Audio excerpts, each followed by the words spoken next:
da área, então vou fazer um pequeno overview primeiro, né, em relação aos planetas extrasolares, né, que é o foco aí do estudo. Então, a primeira vez que um planeta extrasolar foi descoberto em torno de uma estrela da sequência principal foi em 1995, né, os dois descobridores estão aqui, esse aqui é o melhor, né, através do método indireto, né, de velocidade radial, né, e a surpresa para eles foi que era um Hot Júpiter. Hoje em dia a gente chama de Hot Júpiter. Quando foi descoberto, eles nem tinham nome para aquele negócio, que era uma coisa totalmente inesperada, né? A gente vai entender por quê, né? Você imaginar planetas, né? Tirar fotos, né? Vamos dizer assim, de planetas solares é uma coisa extremamente difícil, né? Por causa do contraste, brilho, estrela, brilho e planeta. Uma coisa muito grande que gira na faixa de bilhão a 10 bilhões de vezes, dependendo da comprimento de onda. Quando você faz esse estudo em infravermelho, o contraste entre o brilho da estrela e o planeta diminui razoavelmente. Ainda é bem difícil, mas é possível imaginar. Então, mas mesmo assim, no rol total de planetas, eles são exceções. É uma exceção famosa esse sistema aqui, né, que foi descoberto em 2008, né, o HR 8799, em que você vê, né, imagem mesmo, alguns planetas em torno da estrela. Mas por que isso aqui é uma exceção interessante? Porque, primeiro, é um sistema novo, e esses planetas são muito grandes e muito novos também, e por serem grandes e novos, eles ainda estão muito quentes, eles emitem muito em infravermelho. Tá? Então foi possível, pela distância grande da estrela, foi possível imaginar. Mas eles são exceção. Então, a maior parte dos métodos de sucesso até hoje em dia são métodos indiretos, né? Basicamente o método de trânsito e o método de velocidade radial. Tá? Sendo que, no início, o método de velocidade radial era mais produtivo, né? E aos poucos o de trânsito foi ganhando terreno e teve um salto espetacular quando a Kepler entrou em ação. Né? A Kepler era uma sonda que ficou olhando uma região do céu específica para observar trânsito e descobriu muitos planetas. Tá? Só para ter uma noção, né? agora, né? entre aspas, né? a gente tem mais de 3.800 planetas descobertos. Né? E existe uma fauna imensa aí de planetas. Pessoal, os teóricos até hoje ficam tentando entender como é que foram feitos, né? Por exemplo, o Hot Júpiter é um planeta do porte de massa de Júpiter, que tem 318 vezes a massa da Terra, mas que orbita a estrela a uma distância absurdamente pequena, né? Então, por exemplo, o ano daquele primeiro planeta lá descoberto, 51 Pegasus, é na faixa, se não me engano, de 4 dias, ou seja, planeta do porte de Júpiter que dá volta em torno da estrela em 4 dias. Ele está muito, muito próximo. E os teóricos ainda não entendem muito bem como é que isso aconteceu, porque quase certamente ele não foi formado ali. Porque naquela região a temperatura é muito alta e um planeta do porte de Júpiter ele tem que ser necessariamente gasoso. A maior parte da massa dele tem que ser hidrogeniérico, por conta até de restrições de composição do disco planetário. Né? Então, a maioria do pessoal acha hoje que eles foram formados longe, né, numa região mais fria, onde o gás não está muito quente, né, ele acretou bastante gás, e depois, ou ao mesmo tempo, ele foi migrando para o interior. Né? Outras coisas interessantes também são sistemas solares, sistemas planetários compactos, né, de superterras. Superterra também é uma outra categoria inesperada de planetas que se mostrou bastante frequente, né? E por aí vai, tá? Como eu falei antes, a sonda Kepler, ela mudou bastante a estatística, né, das suas descobertas, né? Porque de uma tacada só, a gente teve milhares de pontos possíveis planetas, né? A Kepler ela foi feita para durar um determinado número de anos, de forma tal que ela possa ver uma vez o trânsito e pelo menos mais uma vez para confirmar, tá? De planetas em torno estrelas normais, estrelas da sequência principal como o Sol. Tá?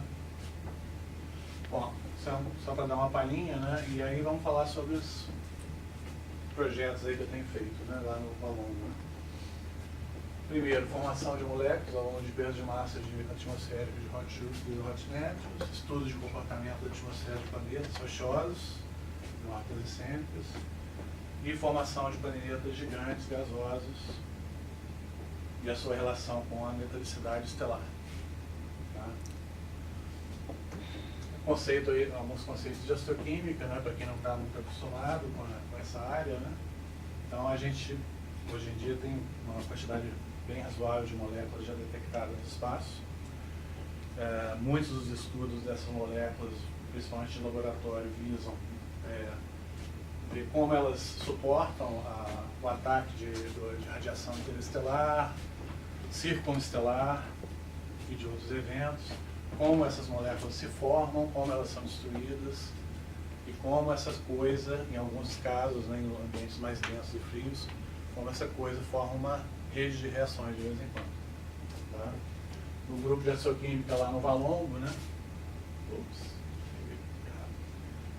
Liderado pela professora Heloísa, ela já deve ter dado seminário aqui, com certeza. Faz um tempinho, Tá? É um grupo até que cresceu bastante de uns anos para cá. Tá? Então vamos lá. Em relação ao primeiro tópico, né? Depois de um tempo de descoberta de exoplanetas, a gente percebeu, a gente, astrônomos, percebeu que alguns deles estão perdendo massa atmosférica para o espaço. Como é que isso foi deduzido? Isso foi deduzido através de espectroscopia, né? Principalmente quando eles transitam, né? O que acontece? Se eles têm uma atmosfera estendida, né? A absorção, e eles usam basicamente o Lyman-alpha para isso, a absorção em Lyman-alpha, ela acaba sendo, da luz estelar, né? Ela acaba sendo muito maior do que a correspondente do disco do planeta. Tá? Então, alguns desses planetas, né? O chamado Osíris, né? Que foi o primeiro, né? Já é constatado que eles estão perdendo massa. Existe inclusive estimativas de como essa massa está sendo perdida, em função de vários estudos aí de radiação, efeito maré, etc. Né? Essa modelagem da perda de massa de hot Júpiter e hot Neptune também, né? Ela é muito complexa e depende de muitos fatores. Né?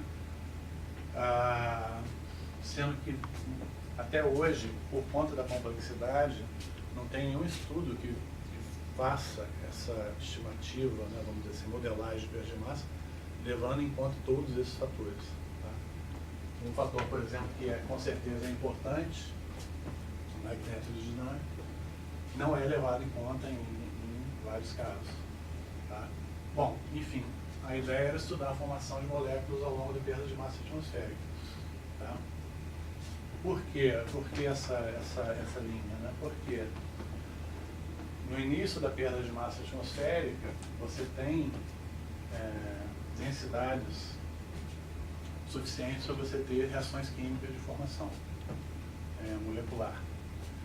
Você também tem um fluxo de radiação bem razoável, principalmente de ultravioleta, que estimula algumas reações e também estimula a destruição de outras moléculas. Né? Então, a gente pegou esse planeta, Osíris, para fazer esse estudo. Por que Osíris? Porque até o momento, até então, ele era o planeta que tinha na literatura a maior quantidade de estudos de avaliação de perda de massa. Tá? E até onde a gente iria nesse negócio? Né? Porque essa perda de massa ela vai indo direto. Né? A fronteira inicial que a gente estipulou é onde você tem estabilidade térmica de moléculas. Né? E qual é a fronteira final? A fronteira final é onde a densidade do gás já está tão pequena que as reações de formação passam a ser muito lentas. E aí a radiação estelar passa a suplementar isso, superar isso e a abundância das moléculas começam a cair de novo. Tá? A gente vai ver com mais detalhes isso na frente. Então, algumas premissas, né? A gente fez uma modelagem 1D, né, de reações químicas, né, em regime permanente. A gente usou perfis de densidade, velocidade e temperatura tirados da literatura, ou seja, a gente não modelou a perda de massa em si. O que a gente modelou foi, em cima desses modelos de perda de massa, como as reações químicas estão acontecendo, ok?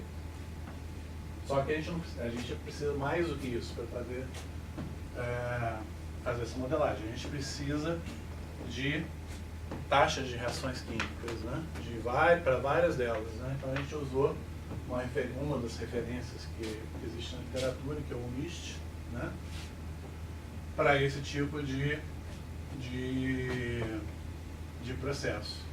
Tá? Sendo que os Ks deles de reação, que são, por exemplo, função de temperatura, acabam sendo também função da distância da estrela, porque a temperatura vai variar também ao longo da perda de massa atmosférica. Tá? Então, para esse primeiro estudo, a gente usou 56 espécies, ou seja, elas são todas aqui, né? E 566 reações selecionadas no MIST. Né? A gente não usou toda a base de dados do MIST por vários motivos, né? Entre eles que não daria, seria o problema de tempo de computação, né? Mas basicamente a gente usou espécies com hidrogênio, carbono, hélio, esqueci alguma coisa, e oxigênio, tá? Para fazer esse estudo. Notem aqui nessa tabelinha uma coisa interessante, né? Existem muito mais compostos de carbono do que os outros, né? Com carbono do que os outros. Por que isso? Porque inicialmente, quando a gente começou o estudo, a gente tinha a seguinte ideia: dependendo da relação carbono-oxigênio da estrela, se ela for alta o suficiente, e no caso de Osíris a gente tem alguns indícios de que realmente ela é maior que a solar, você poderia ter, talvez, a formação de precursores de policíclicos aromáticos. Né? Então a gente fez as reações todas até o benzeno para ver se isso acontecia. Tá? Reações químicas e fotoquímicas. Porque não apenas você teria uma abundância grande de carbono, como também você teria um fluxo de radiação ultravioleta bem abundante porque está perto da estrela. Né? Enfim. Aqui alguns perfis para simulação, né? Que a gente tirou da literatura. Né? Isso aqui é só uma ilustração na região que a gente usou. E aí, para poder fazer isso, para poder usar todas aquelas centenas de reações e tal, a gente precisou de um pacote integrador de equações diferenciais simultâneas, né? Um pacote que integra isso tudo simultaneamente. Então a gente usou um pacote chamado DACIOC, que foi desenvolvido lá na COP, tá? Por um professor de lá. Isso é outra vantagem de ter feito engenharia aqui. E a gente usou esse programa em MATLAB. Tá? Isso aqui é só, por exemplo, um termo de uma das equações diferenciais para você ver como é que é a evolução do H2+. Tá? E alimentando com todas as informações, a gente chegou aos resultados. Né? Então, infelizmente, né, o fluxo de radiação para essa estrela especificamente, né, Osíris, ela é alta demais. Ela é alta demais para permitir a formação de moléculas grandes de cadeia de carbono. Tá? Então, sem policíclicos aromáticos. Tá? Entretanto, outras espécies, principalmente com oxigênio e hidrogênio pequenas, elas mostraram uma abundância razoável. Tá? Aqui são gráficos mostrando algumas delas, né? A distância, desde o início da simulação, lembrando que o programa é 1D, tá? Okay? Do início até o fim, como é que vão as abundâncias dessas moléculas. Tá? Sendo que o campeão nesse caso foi o OH+. Tá? A gente também fez análise de sensibilidades, né? Porque um programa desse tem muitos parâmetros, muitos dos quais a gente não tem muita certeza sobre eles, né? Entre eles a gente vai ver a relação carbono-oxigênio. Lembrando que a gente faz próxies, né? Em função da relação carbono-oxigênio da estrela, você, vamos dizer assim, infere mais ou menos que a relação carbono-oxigênio da atmosfera do gigante gasoso deve ser similar, visto que eles se formaram no mesmo disco protoplanetário. Tá? Então, fizemos análise de sensibilidade para algumas coisas, né? O H2, por exemplo, que é uma coisa que a gente não sabe o quanto que tem, mas ele influencia muito nos resultados. E outros parâmetros aqui, inclusive a relação carbono-oxigênio, e a gente viu que os resultados são relativamente insensíveis a isso. Tá legal? Tá? Então, as conclusões dessa vertente de pesquisa, né?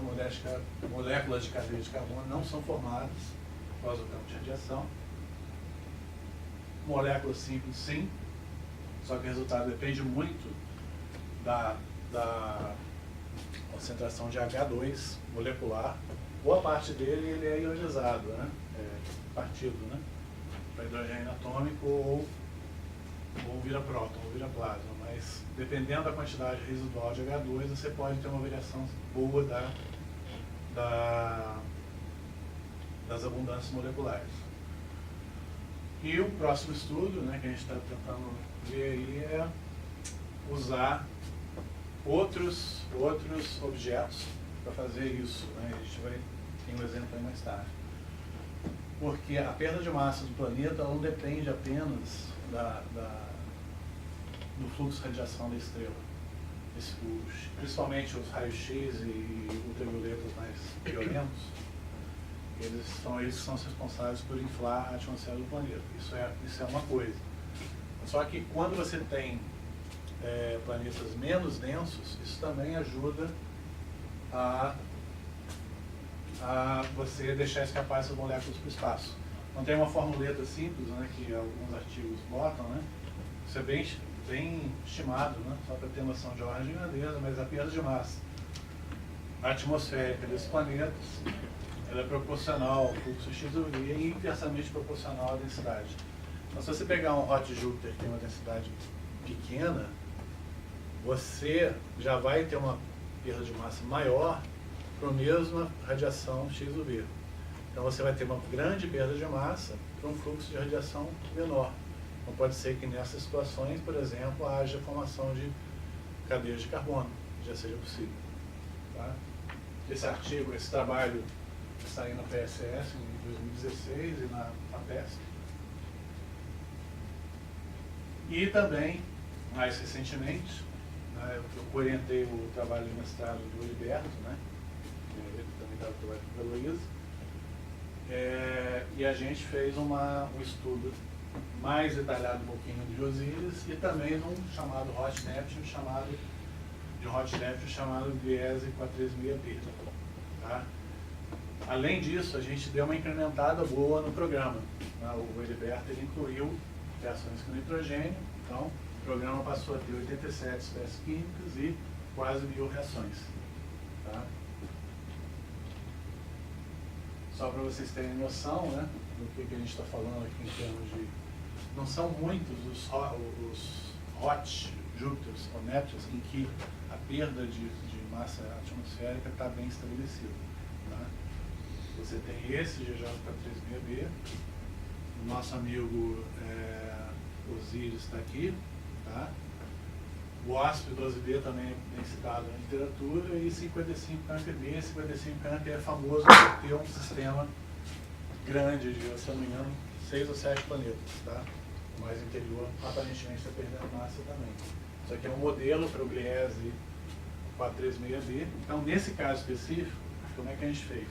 De novo, a gente não modela a perda de massa em si, a gente usa dados de perda de massa e coloca o programa em cima em função e calibra os parâmetros dele para aquela condição específica.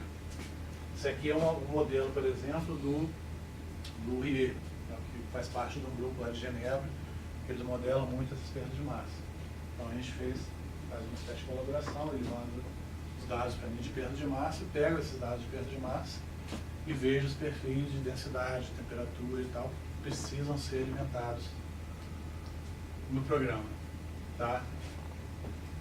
Nesse caso também, né, os resultados apontam para o OH+, como espécie mais abundante, seguidos, né, de outras moléculas pequenas com carbono. Aparentemente também, nesse caso, não há formação de cadeias de moléculas de cadeias de carbono. Okay? Esse trabalho aqui a gente deve estar fazendo um artigo, deve estar saindo no princípio do ano que vem. Tá? E agora vamos falar da segunda parte, né, do trabalho, que é a seguinte: estudo do comportamento atmosférico de planetas rochosos em horas recentes. Primeira coisa, né, planetas rochosos, eles são relativamente raros na nossa estatística de planetas solares. Por vários motivos, eles são mais difíceis de serem vistos, né, detectados, mas o fato de que você tem, aparentemente, a natureza aparentemente tem outras preferências nesse aspecto. Como eu falei antes para vocês, uma coisa que eles acharam bastante foi superterras, né, planetas maiores, né, do que a Terra em algumas vezes. Mas enfim, a gente também sabe que muitos dos planetas solares seguem órbitas excêntricas, né? E alguns estudos sugerem que muitos planetas rochosos devem ser deficientes em água e voláteis em geral. Tá? Então a gente pegou a seguinte situação, modelamos a seguinte situação. Vamos pegar planetas secos em órbitas excêntricas, tá? Vamos colocar eles em órbitas em que podem ser classificados como uma região habitável, tá? E ver como em uma órbita elíptica, e ver como a variação periódica do fluxo estelar nesses planetas vai afetar essa atmosfera e o que a gente pode depreender dela. Ok? Então, como o planeta seco é um órbita excêntrica, se comportaria em termos de emissão radiativa, né, de sua atmosfera? Vai depender da espessura da atmosfera, capacitância, que se traduz em uma capacitância térmica, tá? E da órbita, né, excentricidade e período orbital. A gente vai ver que essas duas coisas aqui são muito importantes no final das contas. Tá? Fazendo uma tradução em rápida para a matemática, né? Você tem essa equação de equilíbrio total, de balanço de energia radiativa. Quando você tem uma órbita muito elíptica, isso já não é mais válido, né? A gente passa a ter um termo aqui derivativo no tempo. Tá? E rearranjando essa equação, a gente acaba vendo um parâmetro aqui, que é basicamente a espessura da atmosfera vezes a densidade dela média. Tá?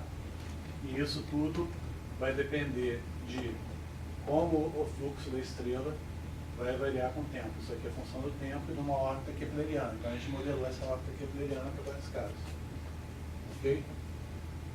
Então nas simulações, de novo, a gente usou o VL-C para integrar as equações diferenciais, né? Nesse caso muito mais simples, usando o MATLAB também. E a gente pegou estrelas reais, tá? E colocamos planetas imaginários nelas, na zona habitável, com excentricidades variáveis. Tá? Então os nossos alvos aqui foram o Tau 7, esse daqui, e esse daqui, detalhe, né, a gente usou de propósito uma estrela de cada categoria M, K, F, para ver o efeito do período orbital.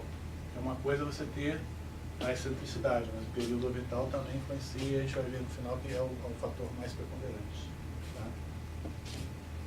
A zona habitável, né, é uma zona, né, em torno de uma estrela, em que, dadas algumas condições, né, de planeta, você teria a possibilidade de ter água líquida na superfície dele, se houver água ali. Ok? E aí o que a gente fez? Modelamos, rodamos e vimos para cada um deles como a temperatura da parte radiativa da atmosfera, lembrando, vou voltar aqui um certinho, acho que eu me adiantei demais.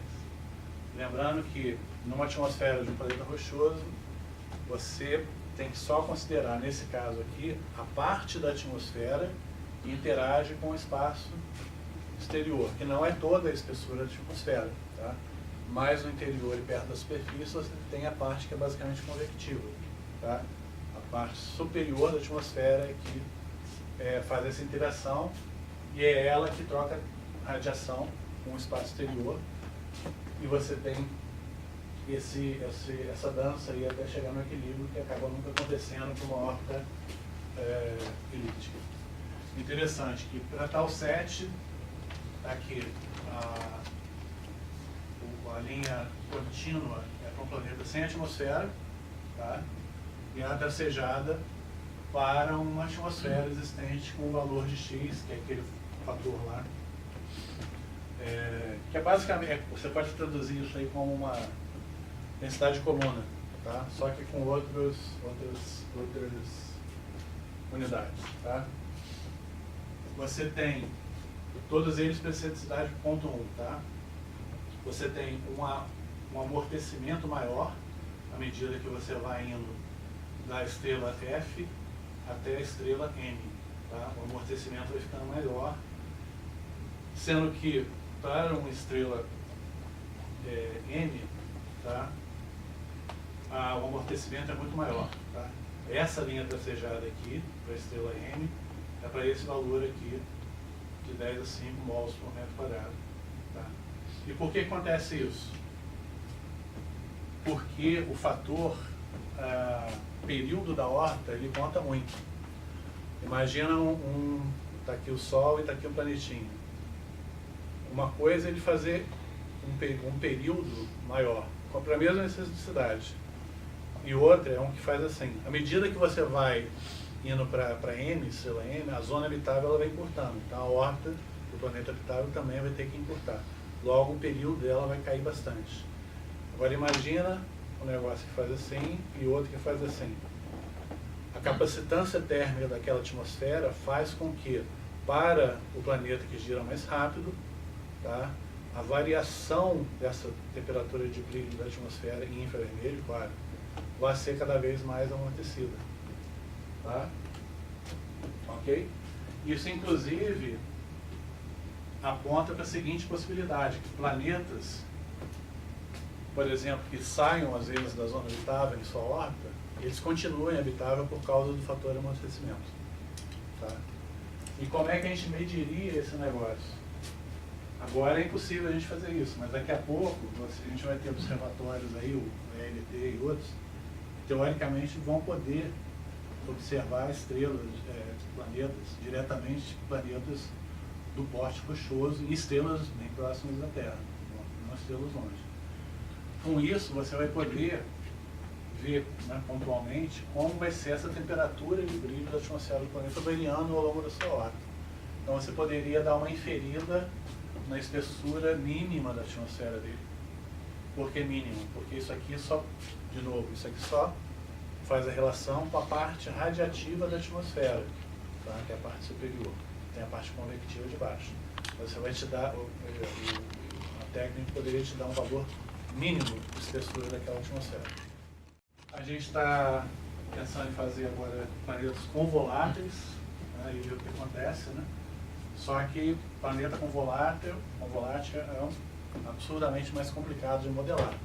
Você tem toda uma dinâmica aí de evaporação, condensação, nuvens. Nuvens é uma coisa terrível de se modelar até hoje, até para a Terra, né? Caso vocês não saibam, esses modelos de previsão do clima da Terra em função do aquecimento global, né, do aumento de CO2 na atmosfera, um pequeno calcanhar desses modelos é como as nuvens vão evoluir. Não se sabe exatamente como vai acontecer isso. Porque existem nuvens e nuvens, né? Então, por exemplo, nuvens tipo cumulonimbus, que são aquelas bem brilhantes, baixas em termos, né? Mas densas, que brilham bastante, você vê do espaço. o efeito delas preponderante é refletir luz do sol incidente. Então elas ajudam a resfriar a Terra. Nuvens tipo cirrus, por exemplo, que são aquelas mais, que são, parece pelinhos, né, que você vê elas em alto, elas são mais transparentes e tal. O efeito preponderante delas é reter energia térmica da superfície da Terra. Porque, caso vocês quem não saiba, a água, o vapor d'água, também é um gás de efeito estufa. Tá? E aí o que a gente já sabe? A gente sabe que com mais CO2 na atmosfera, aumenta a temperatura da superfície. Com isso, aumenta o ciclo hidrológico da Terra. Né? Evapora mais e chove mais. Com isso, provavelmente vai ter mais nuvens, mas essas nuvens adicionais vão ser mais tipo cúmulos, vão ser mais tipo ciclo, isso o pessoal não sabe ainda. Tá? Então, modelar nuvem é muito complicado. E chega de falar disso, que eu já falei demais. E aí, esse trabalho também foi publicado, nesse caso em 2013, né, para planetas secos. Né? A gente está tentando ver agora planetas com oceanos, ver o que a gente consegue produzir. E por último, a última vertente do trabalho é a formação de planetas gigantes gasosos e como o seu local de nascimento está possivelmente relacionado à intensidade estelar. Então, o que acontece? Primeira coisa, o que é um planeta gigante gasoso? Né? Então, são planetas com massa mais ou menos entre 0,3 e 3 massas de Júpiter. Tá? O valor mínimo, tanto o valor mínimo quanto o máximo, são mais ou menos bem aceitos aí pela comunidade. Existem alguns controvérsios, mas nada muito sério. Né? Sendo que o valor máximo de 13 massas de Júpiter é o valor, né, aceito pela IAU, porque a partir dessa massa, o interior do planeta já começa a fundir elementos mais leves, né? E aí passa a ser não mais um planeta, uma marrom, né? Tem brilho próprio, basicamente. Ok? E outra coisa que a gente está assumindo nesse trabalho, né? Aliás, compostos, claro, basicamente por hidrogênio e hélio, né? Tanto Saturno quanto Júpiter, por exemplo, eles são basicamente hidrogênio e hélio. Eles têm um núcleo mais rochoso lá no interior, cujo valor também varia um pouco pela literatura, mas é em torno de 10 massas terrestres de núcleo sólido, que começou a acretar gás do disco protoplanetário.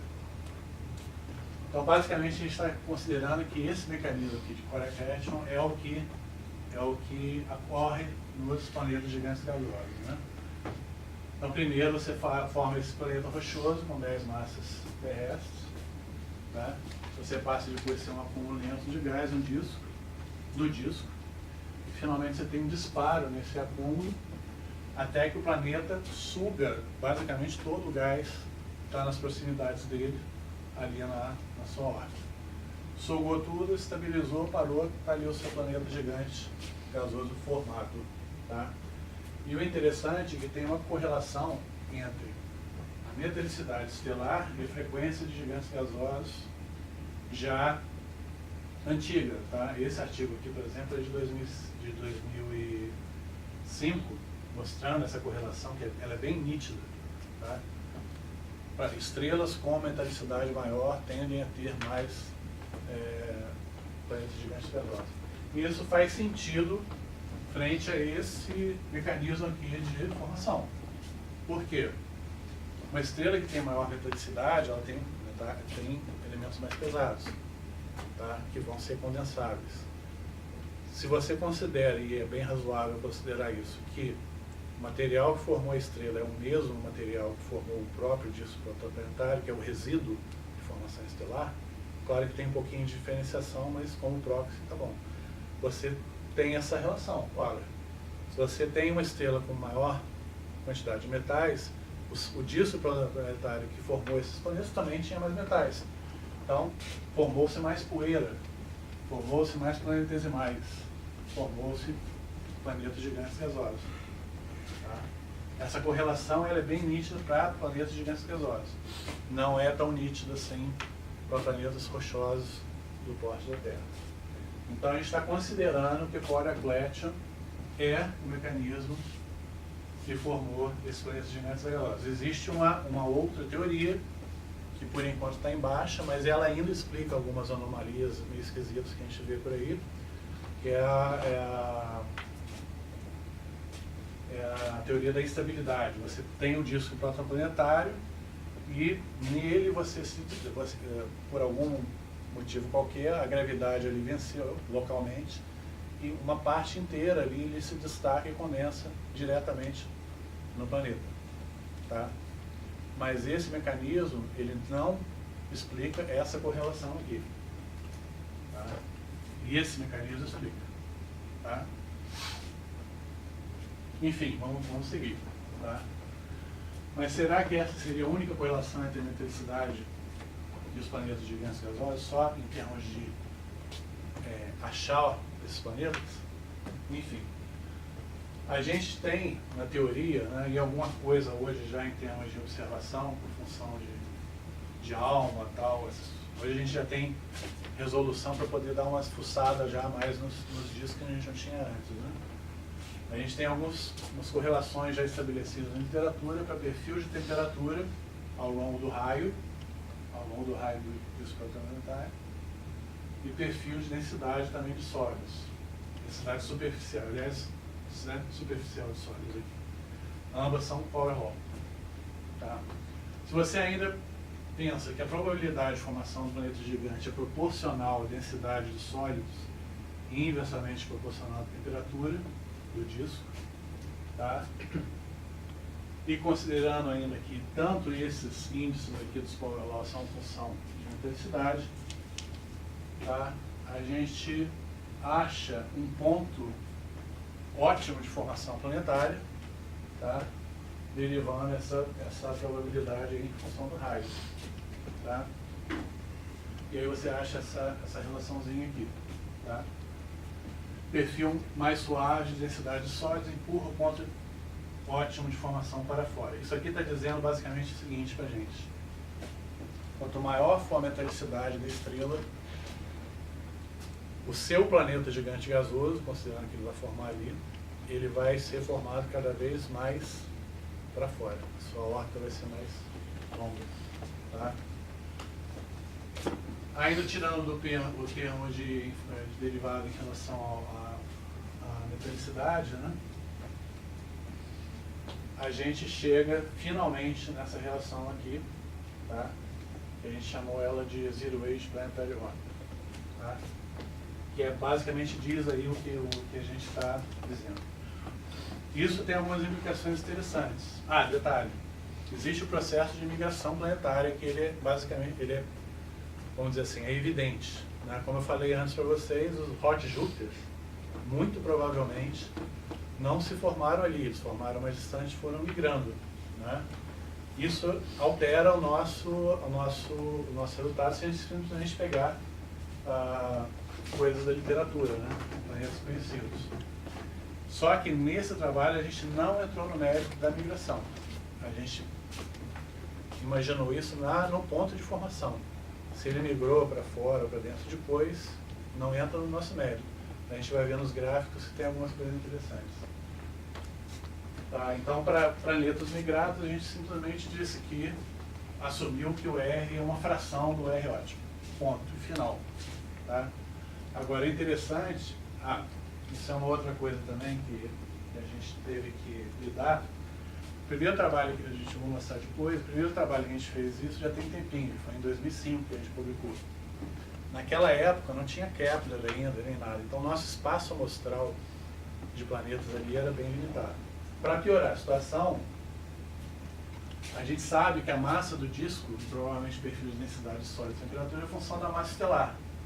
Então a gente não podia simplesmente pegar como espaço amostral para o nosso estudo qualquer estrela. A gente teve que fatiar isso aí em faixinhas de massa estelar, para ter uma coisa mais razoável. Né? Então a gente construiu as APA com uma faixa estreita de massa estelar. Tá? E esse foi o resultado para 2005. E o interessante é o seguinte, essa é a curva nossa teórica. Então S, ela tem duas assíntotas, uma assíntota para metalicidades muito altas e outra assíntota para metalicidades muito baixas. Tá? Mas aí, isso aqui é só para a massa próxima da massa estelar, tá? Mais ou menos 0,2. Tá? E aqui isso é interessante pelo seguinte: primeiro, que a gente previu, entre aspas, naquela época, que para estrelas com muita alta metalicidade, os planetas gigantes gasosos descobertos não devem ficar em uma órbita muito além dessa região aqui. Tá? E outra previsão que a gente fez, com os dados que a gente tinha na época, é que para estrelas de baixíssima metalicidade, a gente vai ter que ter planetas gigantes gasosos, a maioria deles pelo menos, em órbitas pequenas. Você não vai ter planetas com estrelas de baixa metalicidade em órbitas altas.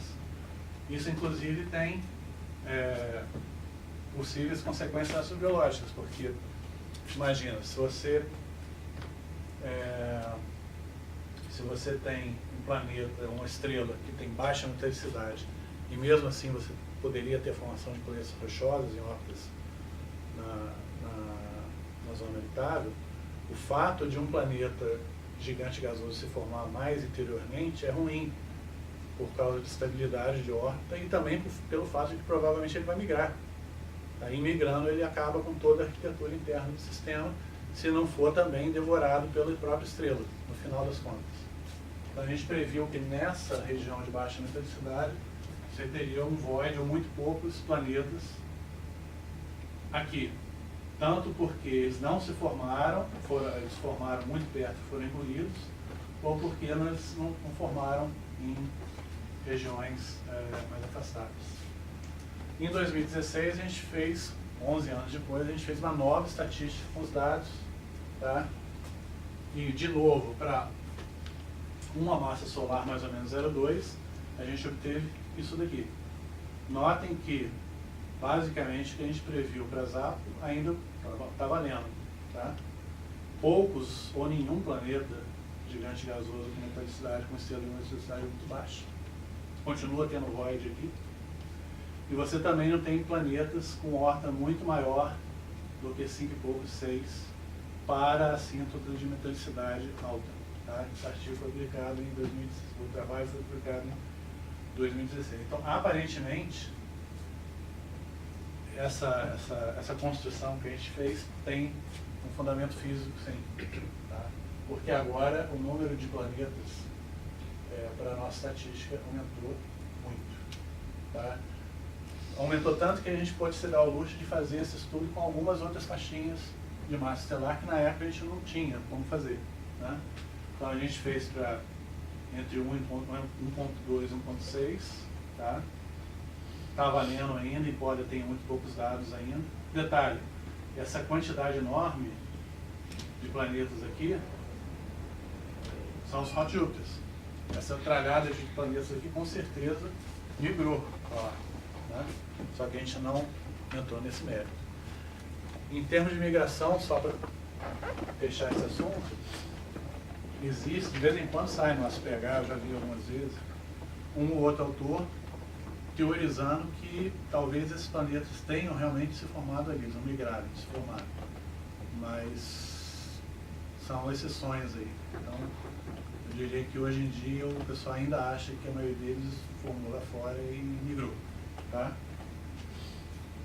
Então você também tem um grupo de estrelas com uma massa maior que 1.6, massa do Sol, né, que são ainda mais raras, né, mas aparentemente ainda está valendo.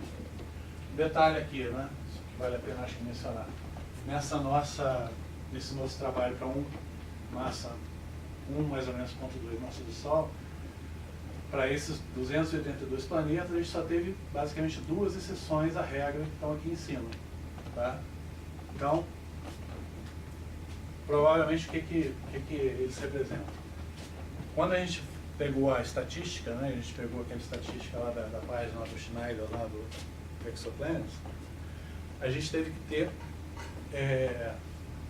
vários critérios para poder filtrar aquilo, né, para o nosso estudo.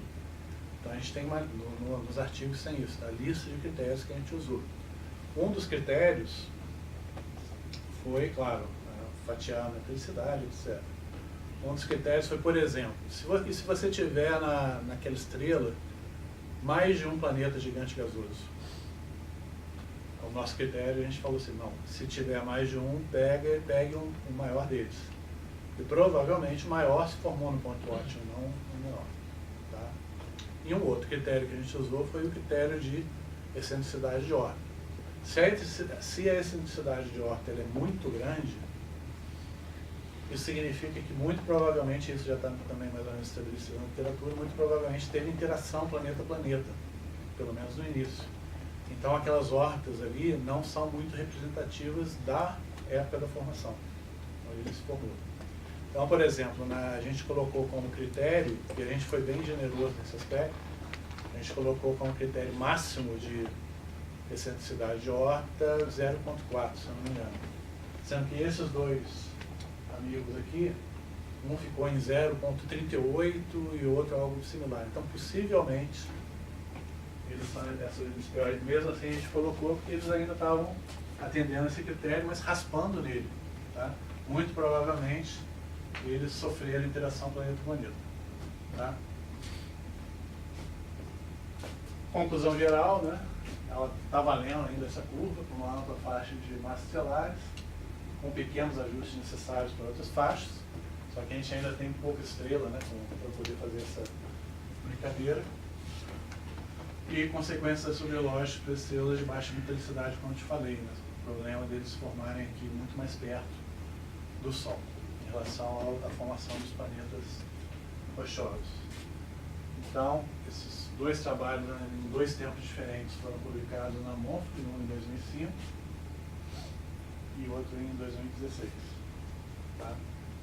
Próximos passos, a gente atacar um pouquinho o problema da migração e talvez tentar fazer uma curva similar a essa para planetas rochosos. É possível que exista isso.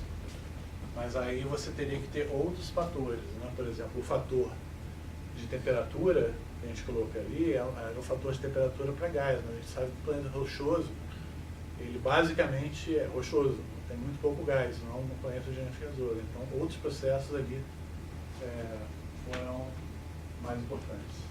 Tá? Algumas referências. Isso aí.